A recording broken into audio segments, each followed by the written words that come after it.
Good morning, everybody. Welcome to the latest edition of Talking Ball. It's the 27th of September. I'm Joe, joined by Steve and Jamie. Good morning, gentlemen. Morning, Joe. Good morning. How you both doing? Yeah, good, thank you. Yeah, all good. Excellent. Okay, another turbulent day in the market yesterday, and promise of more of the same today. So let's get stuck into the latest headlines and see what it is that's moving markets over the last 24 hours. Looking at the German IFO business confidence number, the index slipped sharply to 84.3 for September from a revised number of 88.3 the previous month, and it was well below the consensus forecast of 87. The current conditions components declined to 94.5 from 97.5, while the expectations components dipped to 75.2 from 80.5. Both numbers well below expectations. There's also been a marginal shift in Fed rhetoric. The Cleveland Fed President Mester stated that further rate hikes will be needed and a restrictive policy will be needed for some time, with the need for preemptive action. She did, however, add that the Fed does not set policy in a global vacuum, which could lead to a slightly less aggressive stance. The US bond yields still surged, subject to fresh selling pressure yesterday, with a further sharp increase in the yields as the 10-year hit a fresh 12-year high at 3.9%, with only a marginal retreat seen so far today to 3.86%. The US dollar has corrected slightly as well. It posted fresh 20-year highs yesterday, with further support on yield grounds, with weaker equities also leading to further defensive demand for the US dollar. The Bank of England yesterday, lots of rumours swirling around as a result of the big crash, really, is the only way you can put it, on sterling. There was rumours that there would be an emergency rate hike coming yesterday. It didn't come. The Bank of England Governor, Andrew Bailey, stated that the bank was monitoring financial conditions very closely, given the sharp repricing of the asset.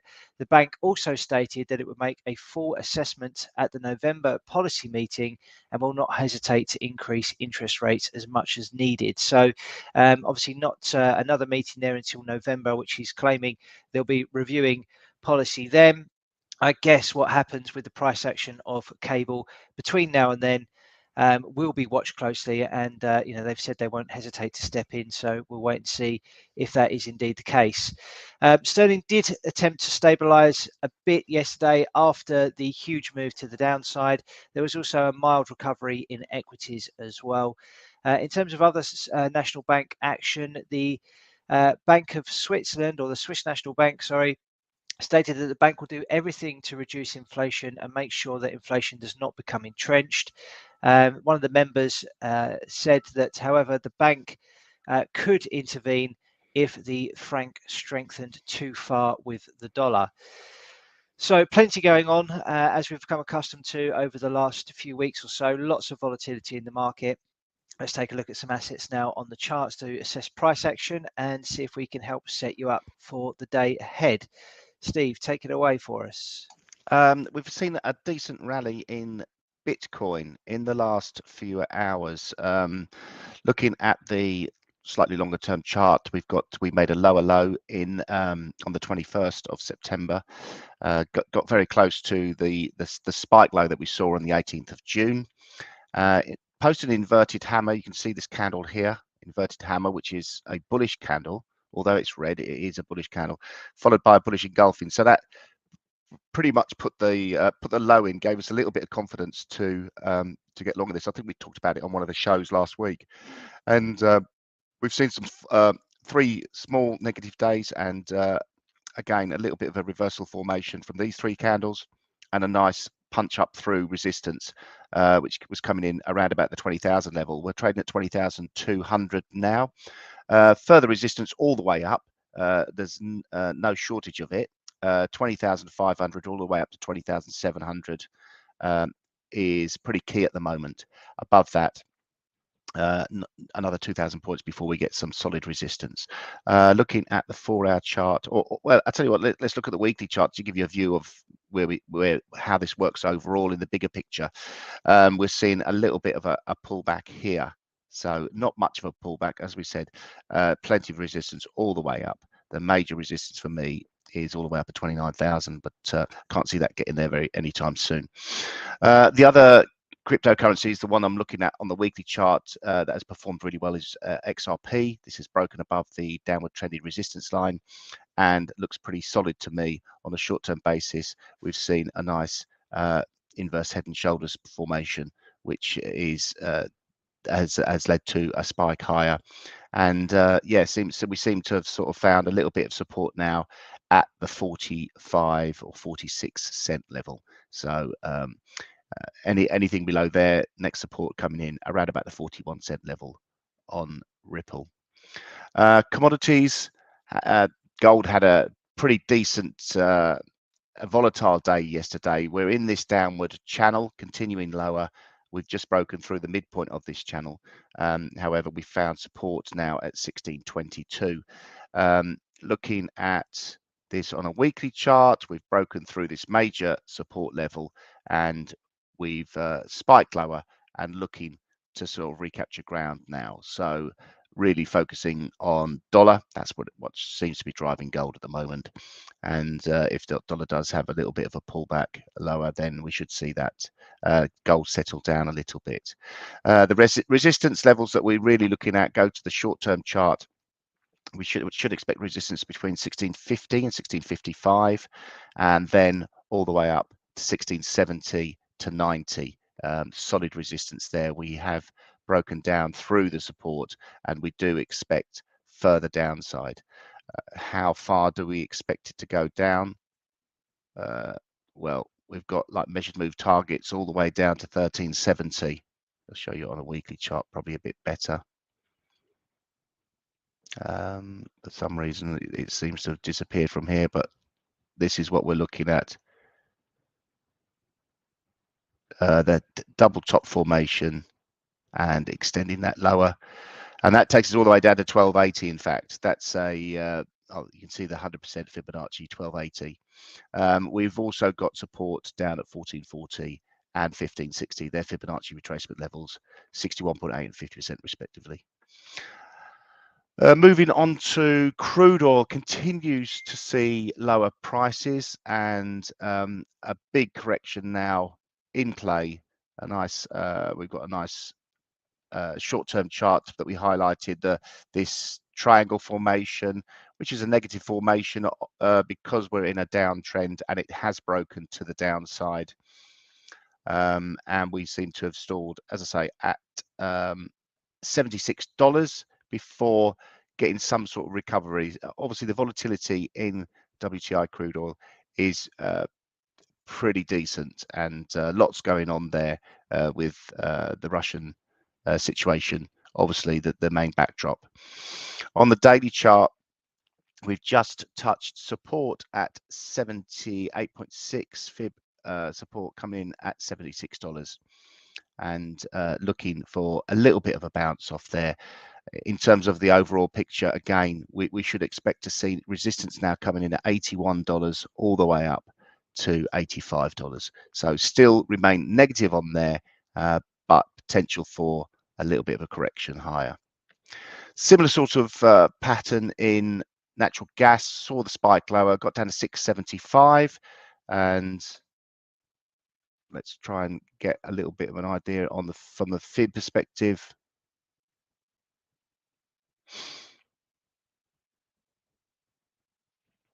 We broke through the 61.8% fib and didn't quite get to the 78.6, stalled here, and we're forming a really nice morning star reversal formation. So in terms of gun to head trade idea, for me, natural gas looks like a favorite at the moment.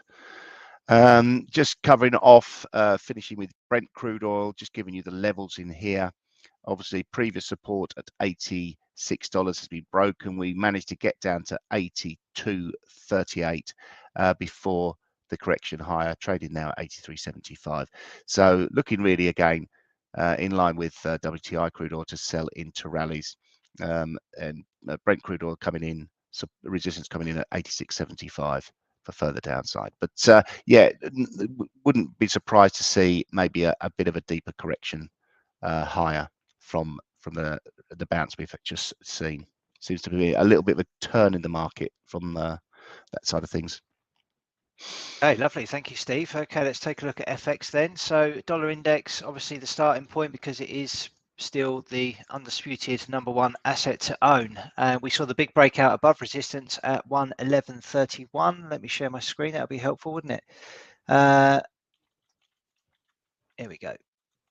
So the big breakout above 111.31, no signs of it slowing down. We posted green again yesterday, certainly off of the best levels of the session, which reached around 114.42. But the pullback has been very minor. And overall, I don't see there being any reason for the dollar to stop its move to the upside. The next major level we've got is at 116.76. If we flick to a monthly chart just to bring this into view as to why it was so relevant, it was these previous highs that we hit back in 2001. Sorry, no, it was a low that or a resistance that I've targeted from 2002, but above that we've got the high at 2000. From 2001 at 121.02, and I think you'd be a brave man to back against that. Really, at the minute, it's really showing no signs of slowing whatsoever, and of course that's dictating therefore what's happening elsewhere in the currency space. Let's take a look at euro versus the US dollar. That continued to hover around the 95.95 level. Again, previous levels that we've not seen for some significant period of time, going back really to this Christmas 2000. And that level seems to be doing a bit of a job at the minute.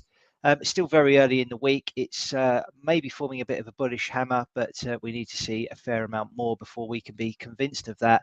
Obviously, it's only Tuesday. We've still got another 3 or 4 effectively trading days left. So any bounce is likely to be limited, I think, to around 98.06. So still favouring a strategy of selling into strength on euro US dollar. If we take a look at cable, obviously we're dealing with the aftermath of this crash that we saw. We've seen prices continue to decline for a significant period of time anyway, and then this feels like it was just a big capitulation move where people just giving up on it because it just looks like a dead asset for the time being and really offering no value at all. So it's did find some support here. You could argue at 105.20. I mean, parity now, of course, is been thrown into the equation. We saw this a good couple of months ago with euro US dollar. We talked about parity being a realistic target, although it looked quite far out at the time, and eventually the markets did gravitate towards that level. So maybe we'll see a similar sort of thing with cable over the short to medium term. So sadly, it doesn't appear as if there's going to be any major let up. Obviously, we have seen a major bounce from these lows, but I think if you're looking at it from a risk reward perspective, and don't forget that is still vitally important when trading. Yes, you can try and speculate here on a bounce in cable, but you've got to look really for some pretty big upside targets in order to make it worth your while. Any trader really is going to have a stop loss below the lows that we posted yesterday. If you were to buy, let's say, at current levels, then in order to really make this worthwhile as a minimum of 2 to 1, you need to be targeting a move all the way up to 116.85, which would be a pretty significant bounce. And just looking at this, eyeballing it at the moment, you could probably argue there's going to be some downtrend resistance somewhere close to that if we just connect a few of these highs. Yeah, so it's not out of the realms of possibility, but I think it's going to be very choppy, and holding on to a position, waiting just for a simple 2 to 1 outcome on something like that is going to be a real challenge. Looking at euro sterling, we saw that rally up to just shy of 93.00, and that was a level that we saw previously back in 2020, shortly after, or in the months after the pandemic really sort of bit. Big wick on the candle. Again, from a risk reward perspective, I'm not entirely sure how you go about trading this at the minute. Maybe you need to break it down into much smaller time frames if you are going to be looking at this and still try and use obvious support and resistance levels with your approach. But I don't really feel there's many opportunities to trade that at the moment either way, certainly looking at it on a daily time frame. Let's take a look at some others. Let's take a look at Aussie versus the US dollar.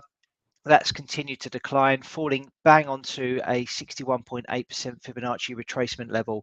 These fib levels are always really important. They seem to do a good job on a frequent basis, and arguably doing another job here. We've seen buyers step back in and push a little bit higher this morning, up by 0.65% as things stand. Looks to be the best performing of the currency pairs this morning. Well, actually, no, cable is up by nearly 0.9%. Unless there's any other specific requests on currencies, I will move on to look at the indices now. And let's take a look at the DAX to start with. That broke down through a very important support level at 12,431 in the last few sessions. We've seen a little bit of a bounce just in front of this 50% Fibonacci retracement level, and the rally has taken place. But I expect now that this newly formed resistance, the level that was previously support, should do a job at capping the upside. So expecting upside to be quite limited. I don't think we've got enough positivity in the market really at the moment for the tide to turn on this in the very short term.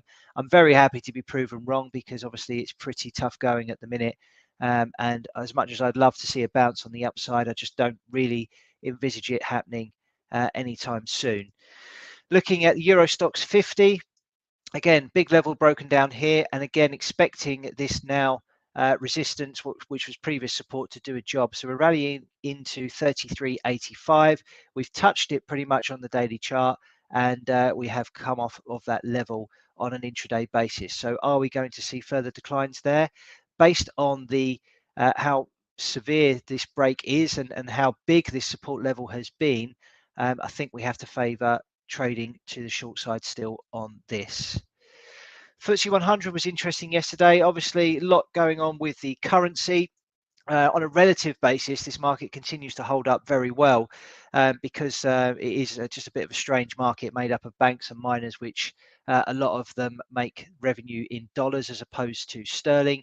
We've seen this market fall quite dramatically in recent sessions, but fall into a major support around 69.75, and that's done a pretty good job at holding off the bearish threat. So markets continue to be quite range bound here. From a risk reward perspective, this is probably one of the markets that I like more than most, because if we identify this as a range, we can see buying close to here with a stop loss below the low that we posted yesterday, we can start to target some decent risk reward if we are to try and play this as a range. So maybe one to consider, but I don't think you're going to see any huge moves to the upside. So it may be a bit of a grind to the upside if we are to see any kind of recovery in the equity markets. Finish off with the US markets. The Nasdaq posted a red candle yesterday, continues to trade in a sequence of lower highs. We aren't quite making lower lows. We haven't managed to threaten this major support level at 11,019 just yet, but we came very close. Turning around a bit today, up by 1.22% as things stand. One of the best performing markets out there this morning. So we'll see if it's got the legs to continue moving to the upside today and create some sort of relief for investors.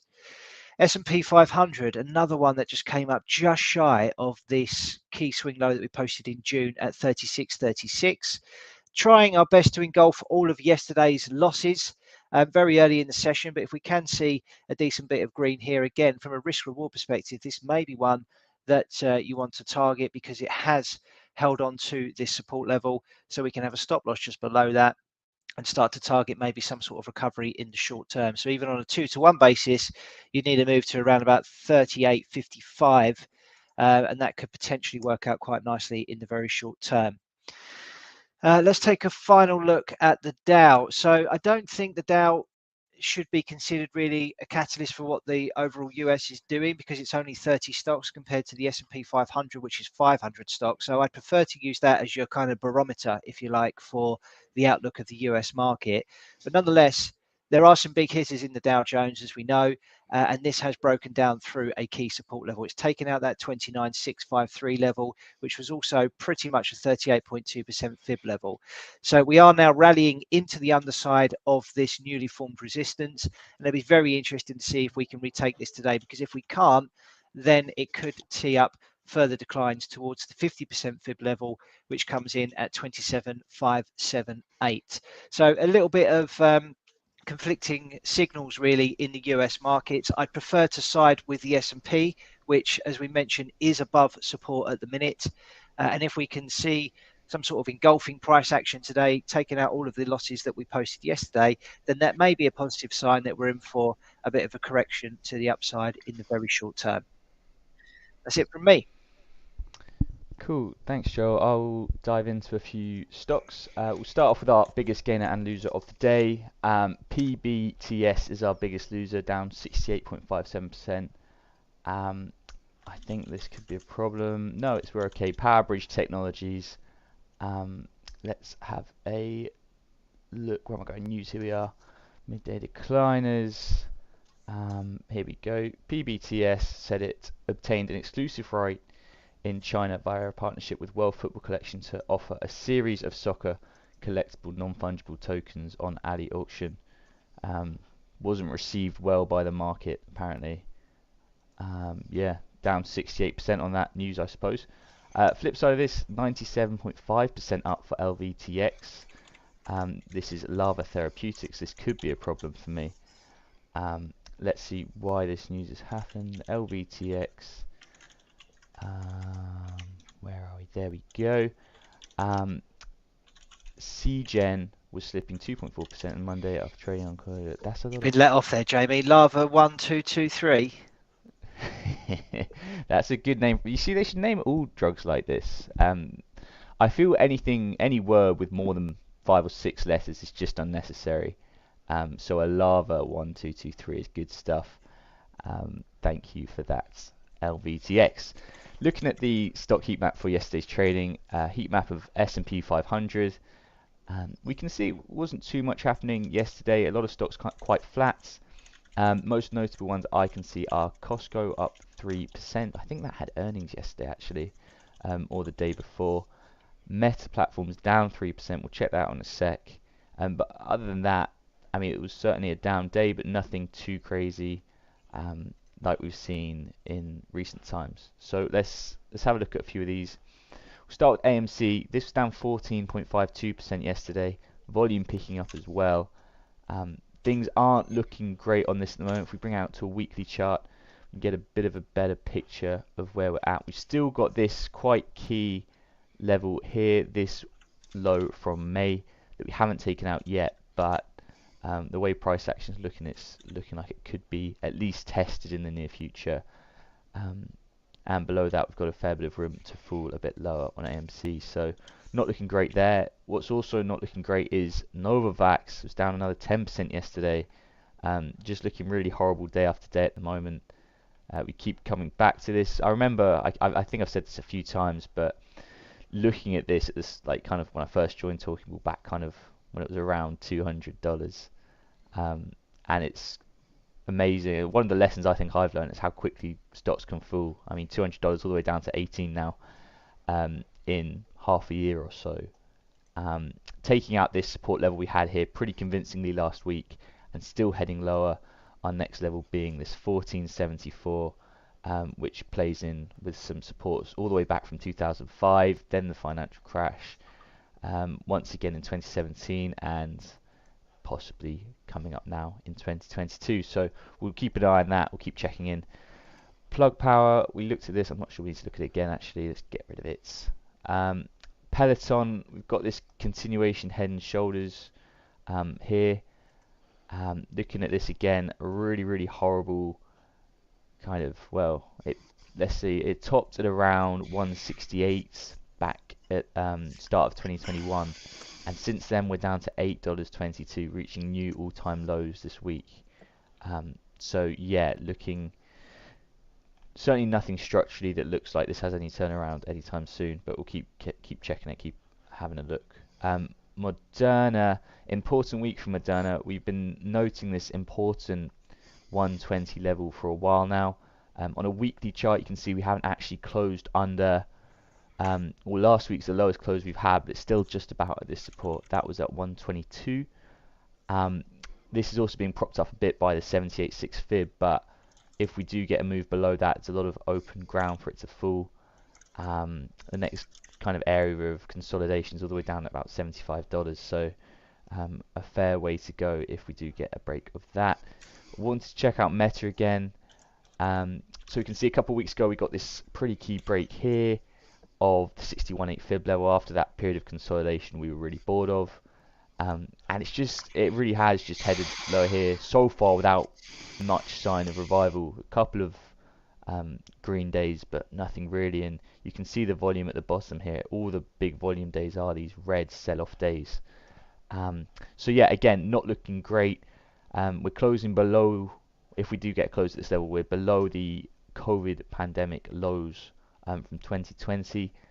The next lows are the 2018 lows, and then after that, really, it's the 78.6 fib that we're heading towards. But yeah, things really not looking good here for Meta. You can see that this really, and I like to, as people that watch show regularly know, look at volume and see how volume characteristics change. And you can see here these two really important sell-off days. I remember we looked at, I think it was one of these weeks when there was an earnings gap down, but you can see these two volume days here really show how the tide started turning on Meta.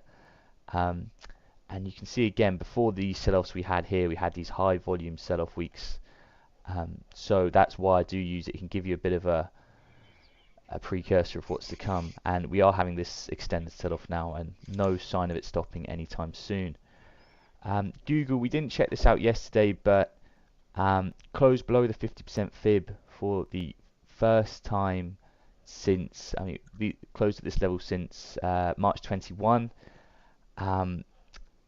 Yeah, pretty significant there. We did have that rally briefly with the general market rallies, but again, volume wise, we had two really low volume weeks, and now the volume's starting to pick up again on the downside. This market looks exactly the same to me as Microsoft, two very similarly trading markets. Microsoft actually broke a bit higher on that rally, but has come back down now, and again, last week closed below lows we haven't seen closed upon since 21 again, March 21, so very similar markets there. Pfizer, another one I didn't check out yesterday, but a significant close below this support level we saw here. We had this nice range we're trading in for Pfizer, but for me, one of the things that suggested this could be breaking lower as opposed to breaking higher is the bears really started pressuring this down lower and lower sooner and sooner. So if I just get out a trend line here, you can see the range kept on getting compressed from the downside, and then when we did get to this level, we saw the buying that we expected, but it wasn't enough, and now it's just fallen straight back through. Probably looking to head towards this key support we have here at $40, so a fair way again there for it to fall. I think that is pretty much it from me today. Yeah, we'll call it a day there. Yeah, stocks, we're all finished. Okay, nice. Thank you, Jamie. So let's move on now to the gun to the head challenge. So this is where the three of us pick a trade idea live on the video each day. Each of the ideas must have stops and targets. Just to reiterate, it's a bit of fun. We have got a hypothetical profit and loss running on these trade ideas, which we've been doing since we started these videos many moons ago, approaching 700 of them actually very soon. The trade ideas will expire at 9 p.m. UK time, or when the stops or the targets are hit. And if anybody ever wants to check them out, you can do so very easily by referring to our TradingView profile, which is signal_center, where you can also catch the live streams. So 3 trade ideas yesterday. Let's just review those very quickly. So it was looking for a long trade on the CAC. We saw that it was holding some support at the lower end of the channel. Got off to a pretty good start at this time yesterday, but just fizzled out from that point really. No real movement either way. Actually closed half an hour offside on that one, but fortunately didn't get stopped. If we take a look at Steve's trade idea, something a little bit different from him yesterday, he was trading a spread on the cryptocurrencies between Ripple, XRP, and Bitcoin, looking for a break higher from a bullish flag. Sadly, that didn't work out. Bitcoin was more dominant yesterday, and we saw prices slip lower on that spread. And Jamie was looking to buy the Russell 2000 index with that holding support as well.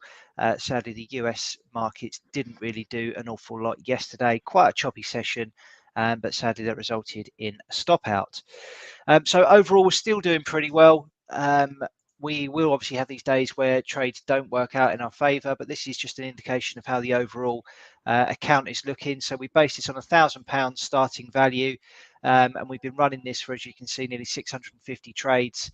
All three of us participating now. Various win rates, sort of clustering around sort of 40 to 45%. And by maintaining a strong risk-reward ratio, we have managed to keep the balance well above 150% return over that period. So let's hope we can have a breakthrough to new all-time highs in that P&L with a good couple of wins. I've got one ready, guys, unless anybody else is desperate to go first. As long as the market doesn't move, I don't mind. Okay, so I'm looking at the S&P 500 just because from a value perspective, I want obviously to get good risk reward. This is the S&P 500 daily chart, just referred to it in the analysis that we went through a moment ago. This is the key swing low from June the 17th. We've had a move down to that and it seems to be holding some support. We seem to have got some buying interest step in today. We're engulfing all of yesterday's losses as things stand. It's very early in the session. But for me, this is quite an encouraging sign, and I think there could be room for a mild correction to the upside. If we break that down to the hourly chart, what we can maybe see here is some sort of double bottom pattern. We've got a low here from 8 o'clock yesterday and another one here from, from 8 o'clock on Friday and then 7 o'clock yesterday evening. We're breaking out above that now. Again, need another 27 minutes of confirmation before we can say that it's actually done that, but we've got a gun to our head. We've got to do something, so I'm going to go with it. I'm going to buy it at current levels at 3708. Target from this double bottom. So what I've done is measured the move and then projected it higher. It comes into a cluster of previous support, now turning resistance. That's at 3755 and a stop loss at 3685. So really tight stop loss below the low of the candle that we're posting at the moment. So highly speculative stuff and only looking for a 2-to-1 risk reward on that today. So that's going to be posted up straight away. If anybody wants to check it out, please feel free to do so. Over to whoever wants to go next. You can go, Jamie, if you want, if you're ready. Yeah, sure. Thank you. So I'm taking a look at FTSE today. Similar kind of idea to Joe, and actually similar premise to what I had yesterday. Looking at the daily chart here, you can see it's been very choppy, but with the RSI, we got into considerably into that oversold region for the first time actually since the pandemic. We've kind of got close to it before, and you could argue it going into it here, but we're well and truly in, and it looks like we're crossing back out of that now. I'm pairing that with the fact we're at a pretty key support level 2 that seems to have held up for the moment. So I'm going to look to fade this dip. And what we've also seen as well, we've got this 38.2 Fibonacci retracement on the chart here, and I'm going to look to target that. If we use the RSI on the hourly chart too, we do have some divergence here where the chart makes a lower low and the RSI makes a higher low, suggesting there might be a bit of a turnaround in the short term. So that's what I'm going to hope for today, and I'm going to look to buy FTSE at current price. I'd ideally want to keep the stop a little bit further away, but price is starting to get away from me. I'd want to keep it really below at least this kind of swing low, but then you don't get the risk reward you need. So I'm going to go a little bit more aggressive here and just keep it under the candle we've seen now and hope it takes off from here. So buying the FTSE at current price, which is 70.60. There we go. We'll keep the stop, like I say, just under the candle, and that will be at 70.11. And the take profit will be at 71.85. So that does play out how I want to do today. We'll be making 2.55 R there. So yeah, buying FTSE today. Good luck. Steve, what are you looking at? You share your screen. Yeah, I'll share the screen because lots of people will want to see this, obviously. Yeah, really looking at natural gas after yesterday's doji candle, almost bullish hammer-like candle after the aggressive sell-off we've seen. Also, looking at the weekly chart, we stalled at quite a crucial level, which I didn't pick up in the previous analysis, which was the neckline of the actual double bottom formation that we're in the process of forming. That came in at 668. I think we stalled at 670. So if we take into consideration these three big lows, we had a double top which is played out, double bottom, which is played out here, but we've also got this double bottom, which still has potential for a further move up to $11.5. But not that I'm saying it's going to go there anytime soon, but it's just the 4-hour chart, bullish engulfing on the 4-hour chart. We've broken above resistance at 715, quite like that. We're trading at around 719. I have posted it because I had a problem with the internet, and I was worried it might sort of like flop out again. The internet, that is. So here is the inverse head and shoulders. It's not a great right shoulder, so there is potential for it to form a proper right shoulder, but I'm going to go for it and look for a 3-to-1 risk reward, buying at 719, stop at 709, target at 749. That's where the just below the inverse head and shoulder measured move target. So I've just posted it, so it's on there now. Lovely, thank you, Steve. Okay, so just to round up then, we are looking at the day ahead in terms of economic data and what's due out. So 3 o'clock today, we have the US consumer confidence number. So that will be well watched. Any number that's coming out of the US at the moment is a live figure and being considered by the Federal Reserve when approaching monetary policy and what to do there. So let's keep an eye out for that at 3 o'clock. Be aware there could be more volatility, even more than what we have already become accustomed to over the last couple of weeks. And then later in the week, the next high impact piece of data we've got is the US PCE prices index, which will give us another read on the inflation situation in the US. So pretty light actually on the economic calendar for the next couple of days. But we don't need any economic data at the moment, I don't think, to drive things. So let's see what the market throws at us next. Brilliant. Looking forward to it. Yeah, anything to add, gents, or are we happy to wrap that up? Yeah, Nice and short that's today. a wrap. Cool. All right, perfect. Yeah, Well, have good. a great day, everyone.